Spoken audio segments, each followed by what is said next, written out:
Malaysia also loves soccer like Indonesia, because Malaysia and Indonesia are very close counterparts. And of course, Thailand and the other countries like Laos, Philippines, and all these countries from the Southeast Asia region. Of course, teams like Thailand, Indonesia, Vietnam are quite prominent in the youth level. So we are also trying our best to catch up with the level they have. So that is part of the reason football is always very interesting for most of the region here, because it's a lot of internal competition among countries trying to get better. So it gives a lot of opportunity for the teams participating. Ya, tapi tetap kita punya rasa optimis yang tinggi. Itu juga yang dilakukan, dibicarakan oleh manajer tim kita, Pak Sumarji.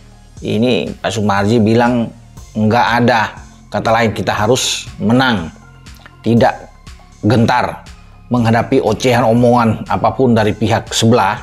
Maksud Pak Marji itu Malaysia, terserah mereka mau bilang apa, itu sah-sah saja, itu urusan mereka. Mereka bilang kami siap mengalahkan Indonesia, oke. Ya, Pak Marji bilang kami juga siap mengalahkan mereka. Ya, sehingga ini tidak ada segentar, bukan cuma saya. STY juga sebagai pelatih punya sikap optimis. Kita harus bisa melalui laga pertama ini dengan positif. Kita harus mampu untuk memberikan yang terbaik. Dan penjaga gawang kita juga bagus. Artinya bagi Coach Sintayong nih, dia harus mencari balance nih, keseimbangan dalam urusan membangun serangan dan juga dalam urusan bertahan. Dan lawan Malaysia tidak akan mudah, teman-teman. Walaupun dari segi materi pemain, kita punya pemain-pemain yang sudah punya pengalaman, sudah punya jam terbang bermain di timnas. Dan juga adalah pemain-pemain yang mendapatkan menit bermain di kompetisi. Tapi gak akan gampang. Apalagi kalau dari segi head to head tuh, kalau sepengetahuan saya di level SEA Games atau juga di level U23, Malaysia ini sering menang loh, atau menahan kita imbang. Artinya ini sangat penting bagi para pemain yang mereka fokus dan bermain tenang, jangan sampai emosional, jangan sampai terpancing juga jika para pemain dari timnas Malaysia nanti bermain agresif. Jadi jangan terpancing, tenang aja, fokus pada permainan, fokus pada game plan. Dan juga sangat penting bagi para pemain jangan sampai melakukan satu pun kesalahan, karena itu yang biasa dimanfaatkan oleh para pemain tim lawan. Mana yang lebih bagus? Main antar klub di Indonesia dengan main antar negara yang diperani oleh pemain kita. Pemain itu kembali ke klub, naik. Siapa yang kenal Tovani? Siapa yang kenal Haikal? Juara di SEA Games. Dia kembali ke klub. Welcome Pak Nabil. Borneo. Mereka laku. Main sama Argentina naik nggak nyalinya? Naik dong. Kenapa nggak mikirnya ke situ? Ya berarti kita juga gini, kalau nanti bawa Portugal ya kita mikir juga pemain yang nggak mau main ya, gitu kan? Iya. Nah, tapi kan akhirnya jadi ancam-ancaman. Kita nggak perlu diskusi itu, gitu. Iya. Ya ini kan sama-sama. Pokoknya merah putih itu segalanya. Ya. Dan kita ngerti, gitu. Kita ngerti kok, gitu. Ya, cukup.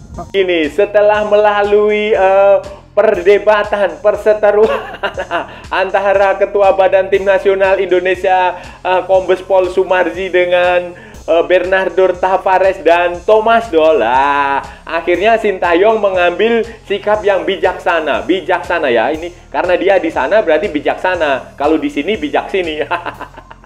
Mengambil sikap yang dewasa dengan berkata bahwa ya santai saja, ini bukan turnamen resmi, ini hanya main-main, ini hanya pemanasan, uji coba untuk kualifikasi Piala Asia U23, dan bahkan dia meminta untuk Piala AFF U23 ini dihapus saja. Selain itu juga untuk membuat meredakan ketegangan, untuk mencairkan suasana, Sintayong akhirnya juga mencoret pemain-pemain yang tidak diizinkan oleh klubnya, oleh Persija Jakarta dan oleh PSM Makassar. STY anggap Piala AFF U23 hanya ajang uji coba bagi Timnas U23 Indonesia. Timnas U23 Indonesia tidak datang ke Thailand dengan kekuatan terbaik. Laporan langsung wartawan bolasport.com, Bagas Reza Murti dari Rayong, Thailand. Timnas U23 Indonesia bakal bersiap untuk ajang Piala AFF U23 2023 di Rayong, Thailand. Sintayong sendiri pusing untuk menentukan 23 nama yang akan berangkat ke Thailand. Pasalnya, gelaran Piala AFF U23 2023 sendiri tidak digelar bertepatan dengan jeda internasional.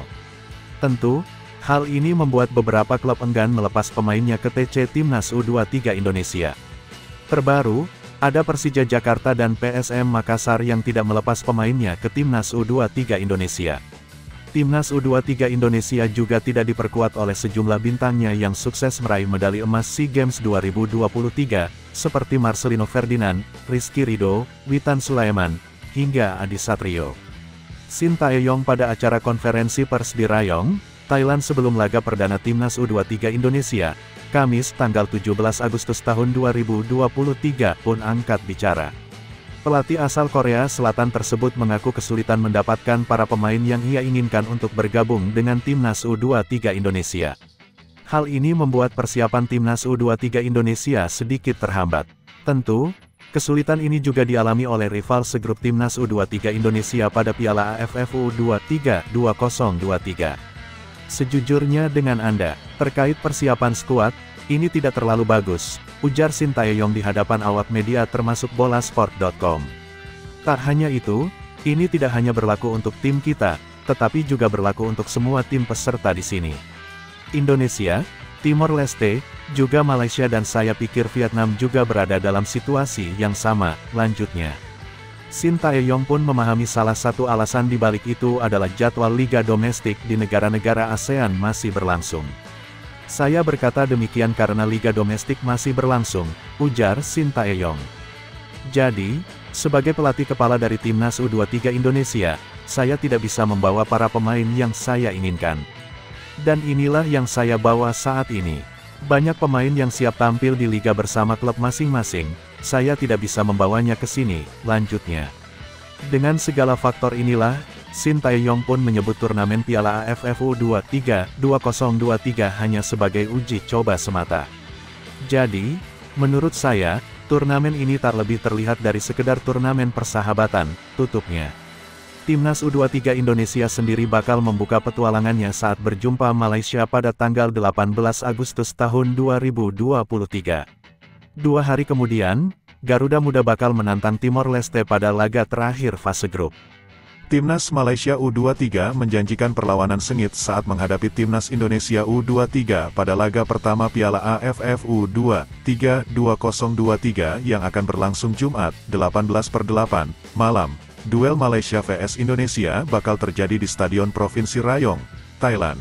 Pertandingan tersebut merupakan laga pembuka grup B. Malaysia dan Indonesia menargetkan kemenangan pada pertemuan itu. Skuad Harimau Muda bertekad menang atas Indonesia demi mewujudkan target melangkah ke final Piala AFF U23 seperti yang dicanangkan Federasi Sepak Bola Malaysia. FAM, target memang realistis karena kami mencoba yang terbaik walaupun persiapan singkat. Ini merupakan tantangan bagi kami dan kami akan menyambut tantangan dengan positif, kata bek Malaysia U23 Ubaidullah Samsul Fazili. Bagi saya semua tim memiliki peluang yang sama, tidak lebih tidak kurang karena dalam sepak bola semua bisa terjadi. Belum tentu Indonesia juara SEA Games bisa ke final kali ini.